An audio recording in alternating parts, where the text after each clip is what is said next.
warahmatullahi wabarakatuh. Perkenalkan, nama saya Waswan Wasdewan dari kelas 10 AKL 1.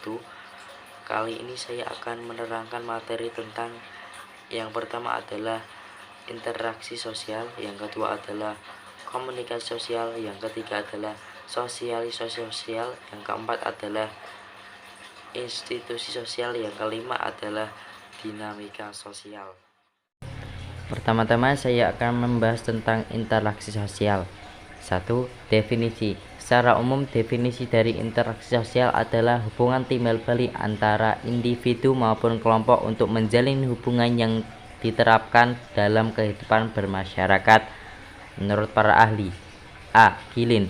Gilin mendeskripsikan interaksi sosial adalah hubungan-hubungan sosial dinamis yang menyangkut hubungan antar perorangan, antar kelompok-kelompok manusia, antar perorangan dengan kelompok. B. Shaw. Shaw mendeskripsikan interaksi sosial adalah suatu pertukaran antar pribadi yang masing-masing orang menunjukkan perilakunya satu sama lain dan saling mempengaruhi. 2. Ciri-ciri. A. Pelaku lebih dari satu orang. B. Ada komunikasi di antara pelaku melalui kontak sosial. C. Mempunyai maksud dan tujuan yang jelas. D. Ada dimensi waktu yang akan menentukan sikap aksi yang sedang berlangsung. 3. Syarat interaksi sosial. A. Kontak sosial. Kontak sosial adalah hubungan antara dua pihak yang saling bereaksi dan menjadi awal terjadinya interaksi sosial.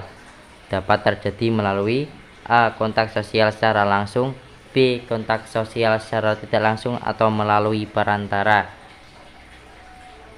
B. Komunikasi. Komunikasi adalah proses penyampaian dan penerimaan pesan berupa ide atau gagasan dari satu pihak ke pihak lain sebagai upaya saling mempengaruhi. Memerlukan komponen A. Pengirim atau komunikator, B. Penerima atau komunikan, C. Pesan, D. Umpan balik atau feedback, E. Media. 4. Bentuk-bentuk interaksi sosial ada dua, yaitu interaksi asosiatif atau positif. Dalam interaksi asosiatif ada 4, yaitu yang pertama A. Kerjasama, suatu pekerjaan yang dikerjakan sekelompok individu yang saling membantu yang bertujuan mewujudkan kegiatan positif.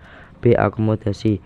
Akomodasi adalah suatu proses penyesuaian diri untuk mengatasi ketegangan dari individu atau kelompok yang saling bertentangan. C. Asimilasi. Asimilasi adalah peleburan dua kebudayaan menjadi satu kebudayaan. D. Akulturasi. Akulturasi adalah penerimaan dan pengelolaan unsur-unsur kebudayaan asing tanpa menghilangkan unsur-unsur budaya asli. Yang kedua adalah interaksi disosiatif atau yang bersifat negatif. Di interaksi disosiatif ada dua, yaitu A. Kompetisi. Kompetisi adalah persaingan interaksi untuk saling bersaing secara individu maupun kelompok mencari keuntungan tertentu tanpa menggunakan kekerasan. B. Kontraveni. Kontraveni adalah upaya seseorang untuk menentang suatu perkara secara tersembunyi supaya tidak terjadi perselisihan.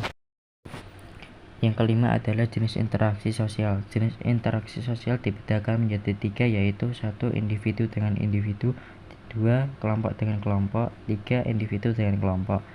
Yang keenam adalah faktor pembentuk. Faktor pembentuk interaksi sosial dibedakan menjadi 4, yaitu 1. Imitasi, 2. Sugesti, 3. Identifikasi, 4. Simpati dan empati. Selanjutnya adalah materi tentang komunikasi sosial. 1. Definisi. Definisi komunikasi sosial secara umum adalah suatu proses interaksi di mana seseorang menyampaikan pesan kepada pihak lain supaya pihak lain dapat menangkap maksud yang dikehendaki penyampai. Menurut para ahli, A. Barbara Koch. Barbara Koch mendeskripsikan komunikasi sosial adalah kemampuan seseorang individu untuk berkomunikasi secara sosial. B. De Ruben. De Ruben mendeskripsikan komunikasi sosial adalah proses yang mendasari sebuah fenomena atau gejala yang terjadi sebagai sebuah konsekuensi simbolisasi masyarakat dan pemanfaatan simbol serta difusi. 2. Ciri-ciri. Ciri-ciri pertama adalah terdapat lebih dari satu orang yang terlibat dalam komunikasi tersebut. 2. terjadi komunikasi antara komunikator dan komunikan melalui kontak sosial. 3.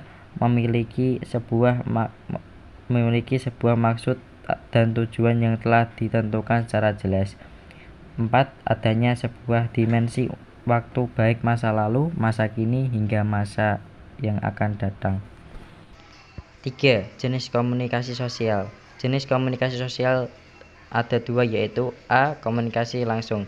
Komunikasi langsung adalah proses berkomunikasi percakapan antara dua orang atau lebih yang dilakukan secara langsung atau tatap muka. Yang kedua adalah komunikasi tidak langsung. Komunikasi tidak langsung adalah proses suatu komunikasi yang dilakukan memerlukan bantuan alat komunikasi sebagai media. Yang keempat adalah syarat-syarat. Syarat-syarat komunikasi sosial adalah: pertama, pengirim atau komunikator, yaitu pihak yang mengirim pesan kepada pihak lain. Yang kedua adalah penerima atau komunikan, yaitu pihak yang menerima pesan dari pengirim. Yang ketiga adalah pesan, ide atau gagasan yang disampaikan. Yang keempat adalah umpan balik atau tanggapan dari penerima pesan terhadap pesan yang telah disampaikan.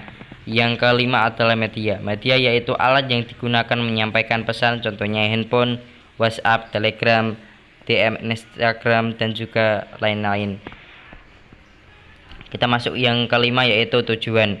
Tujuan komunikasi sosial adalah untuk memberikan pengetahuan atau informasi kepada orang lain sehingga dapat mempengaruhi pemikiran, mengubah sikap dari orang lain untuk melakukan hal tertentu. 6. Bentuk-bentuk. Bentuk-bentuk komunikasi sosial yang pertama adalah akomodasi, yang kedua asosiatif, yang ketiga asimilasi, yang keempat disosiatif.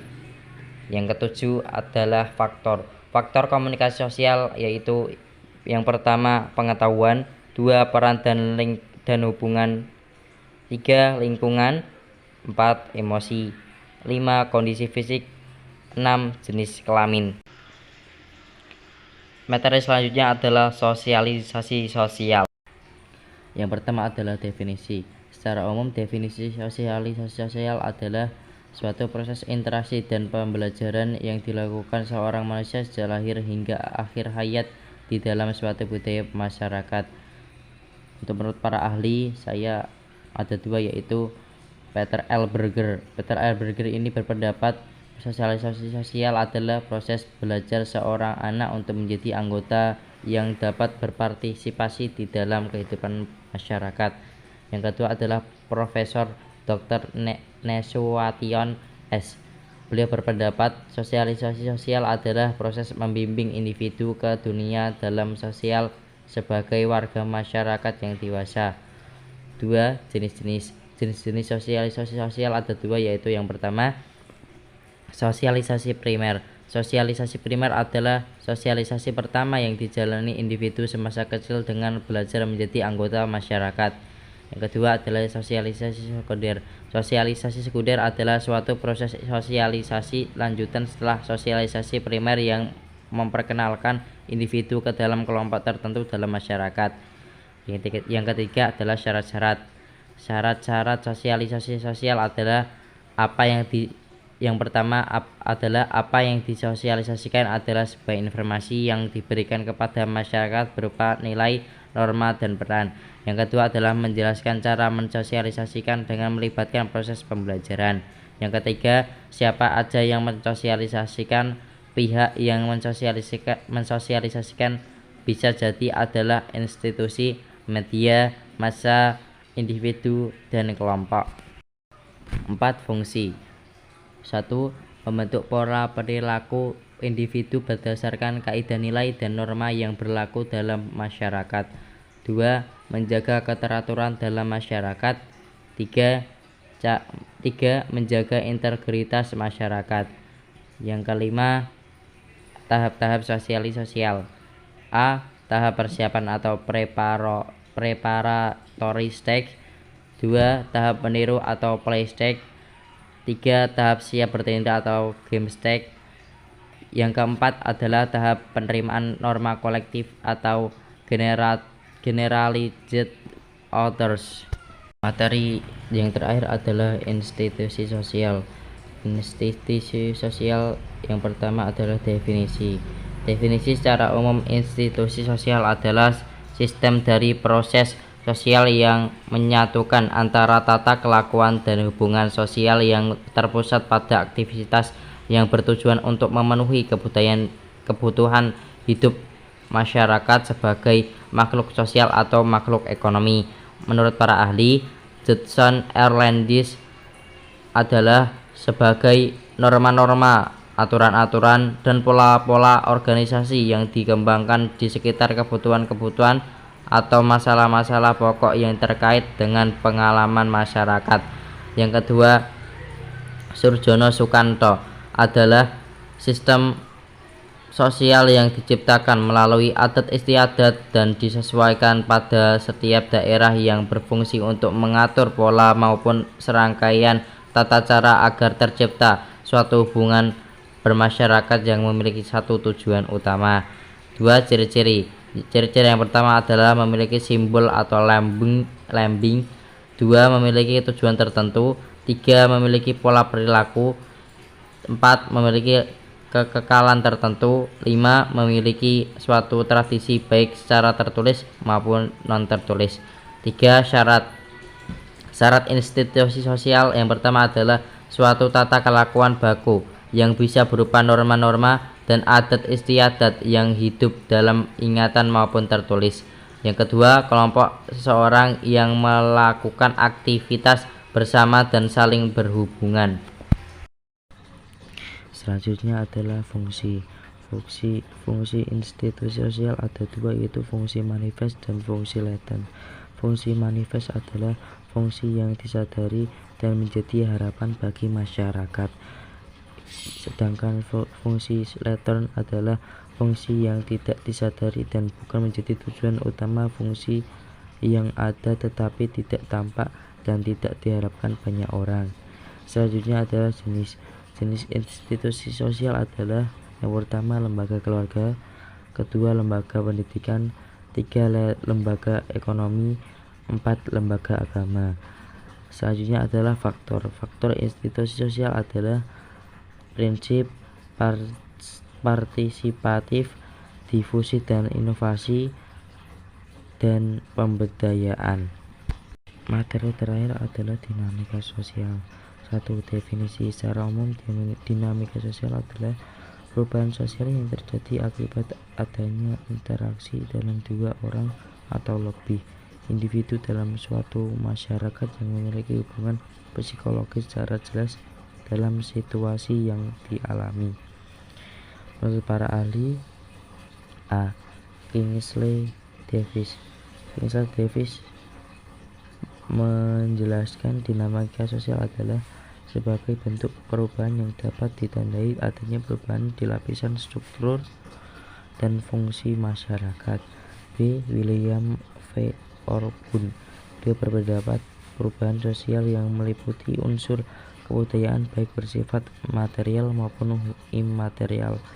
2. Ciri-ciri dinamika sosial yang pertama adalah memiliki kesamaan motif antara individu satu dengan individu lainnya.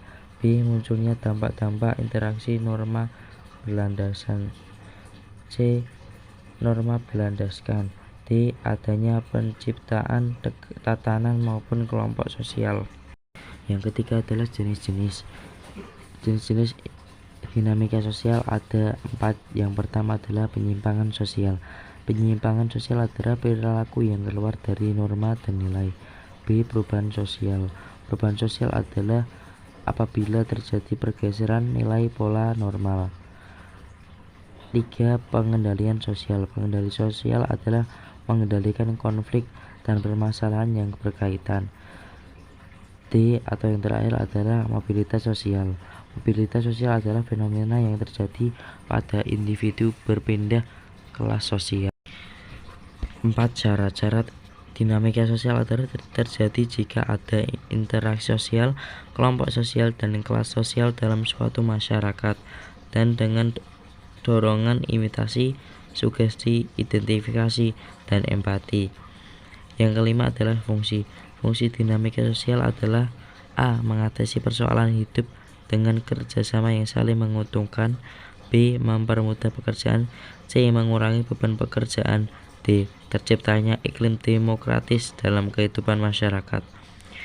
Yang keenam adalah aspek dinamika sosial. Yang pertama adalah A. Adaptasi, B. Pencapaian tujuan, C. Pola pemeliharaan dan perluasan, D. Komunikasi kelompok, E. Integrasi, F. Kohesi, G. Pemecahan masalah, H.